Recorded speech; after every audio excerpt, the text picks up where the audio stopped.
Bangun pagi adalah kebiasaan yang sulit bagi sebagian orang, termasuk gua. Karena bangun pagi membutuhkan kebiasaan yang dilakukan secara rutin setiap harinya. Bener gak? Ya bener aja sih.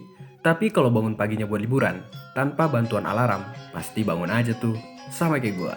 Nah, pagi ini gua lagi menuju ke Bandara Soekarno-Hatta, Tangerang, Banten. Karena pagi ini gue mau ke Lombok, Nusa Tenggara Barat buat nonton MotoGP di Mandalika. Asik. Ini pertama kalinya gue bisa nonton MotoGP secara langsung, yang biasanya cuma bisa nonton lewat TV. Walaupun idola gue Casey Stoneles udah nggak ada di MotoGP, tapi gue tetap dukung tim Casey waktu di MotoGP dulu, Ducati Team, yang sekarang udah berubah nama jadi Ducati Lenovo Team. Sampai sekarang gue masih nggak nyangka bisa dapetin kesempatan ini, yang dari awal pembangunan sirkuit Mandalika, gue pikir bisa kesana adalah sebuah hal yang mustahil buat mahasiswa yang belum berpenghasilan kayak gue. Tapi mimpi gue bisa nonton MotoGP secara langsung diwujudin abang gue sendiri. Gue bersyukur banget bisa punya abang yang sebaik dan setulus abang gue. Karena di luar sana belum tentu ada abang yang mau ngelakuin totalitas abang gue ke adenya. Karena buat bisa nonton MotoGP harus ngeluarin biaya nggak sedikit. Thank you brothers. Yang tadinya paling antusias buat nonton MotoGP adalah abang gua. Karena dari dulu dia udah ngefans banget sama Johan Zarco, riders dari Ducati Pramac Team. Tapi karena urusan kerjaannya yang gak bisa ditinggal, akhirnya abang gua harus ngerelain tiket nonton MotoGP-nya kebuang sia-sia. Saking antusiasnya, abang gua nganterin gua dari check-in sampai gate 1 bandara. Katanya nanti takut telat, soalnya gue itu lelet banget. Hehe.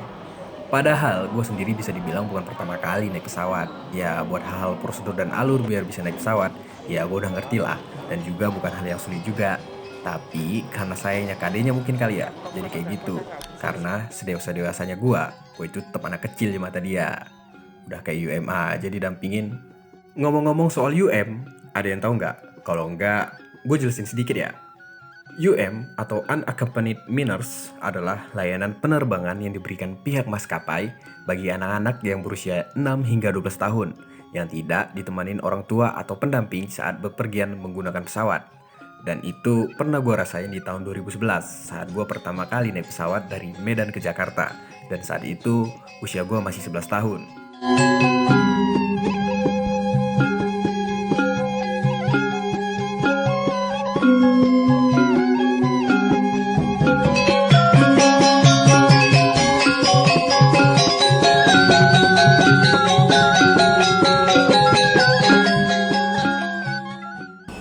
Nah, maskapai penerbangan yang gue tumpangin sekarang berkelompok adalah Super Airjet, yang dimana maskapai ini adalah maskapai yang masih baru mengudara di langit Indonesia.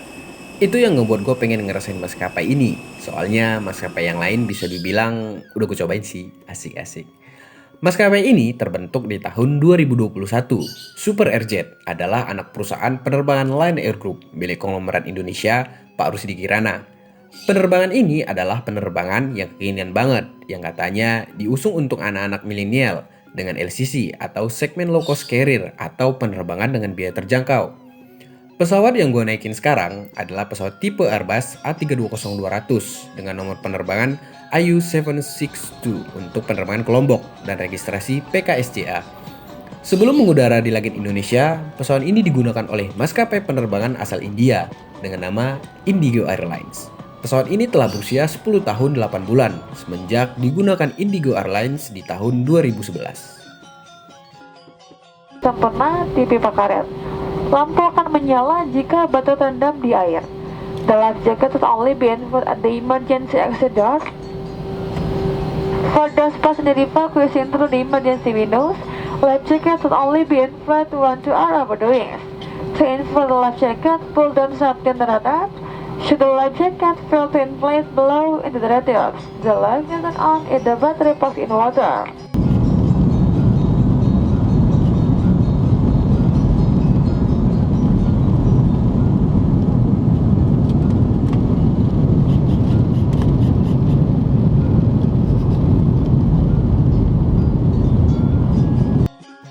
Lamanya waktu perjalanan untuk rute penerbangan Jakarta-Lombok biasanya ditempuh dalam waktu 1 jam 55 menit.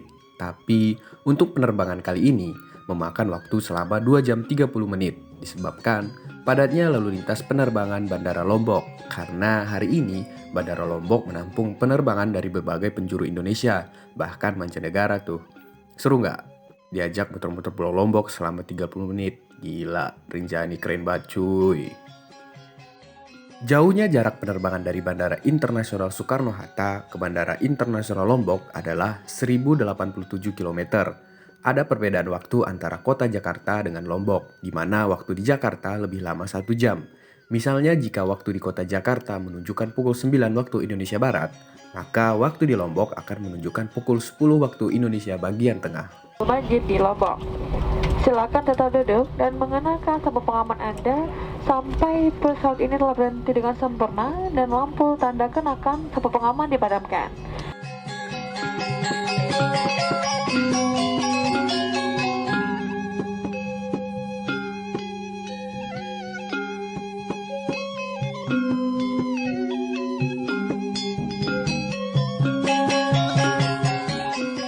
Sampai juga di Lombok, Nusa Tenggara Barat.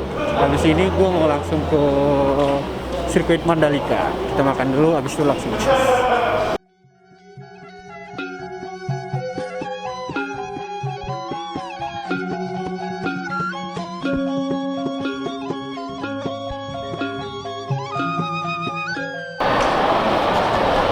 Oke cuy, gue udah ganti baju.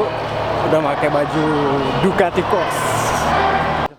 Setelah ganti baju, gue nyempetin foto-foto sebentar di ornamen tulisan Lombok karena kemarin sempat viral gara-gara Marquez sempat selfie di sini nih.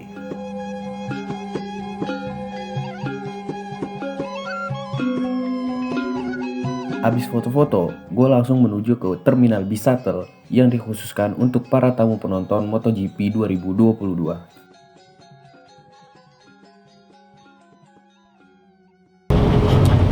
Oke cuy, gue udah di bis.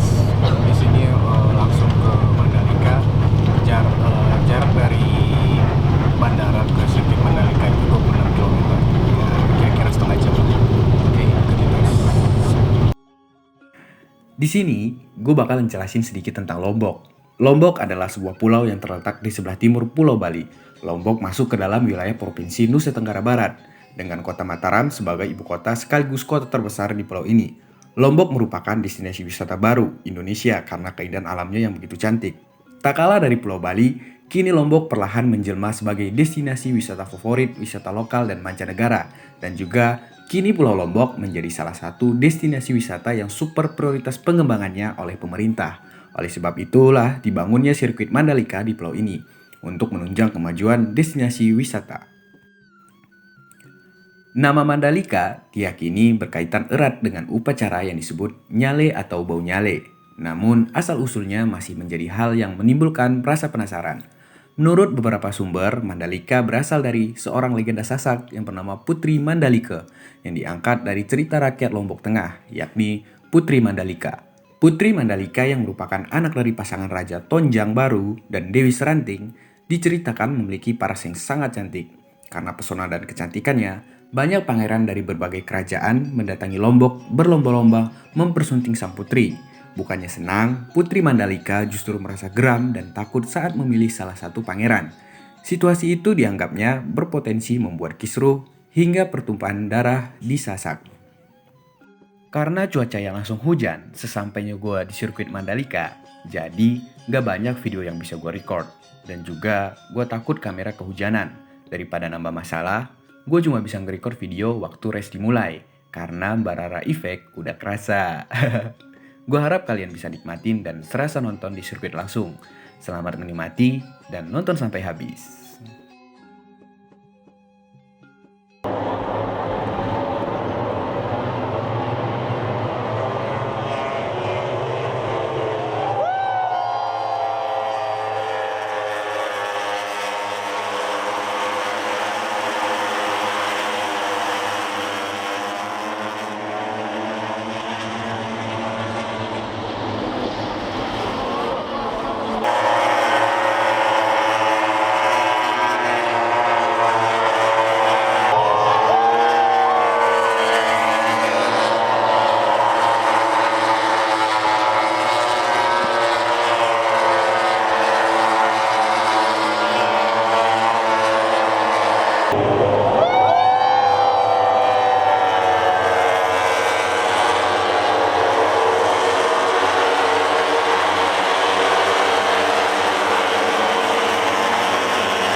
Sebelum gue tutup, gue mau cerita sedikit pengalaman gue selama di Lombok.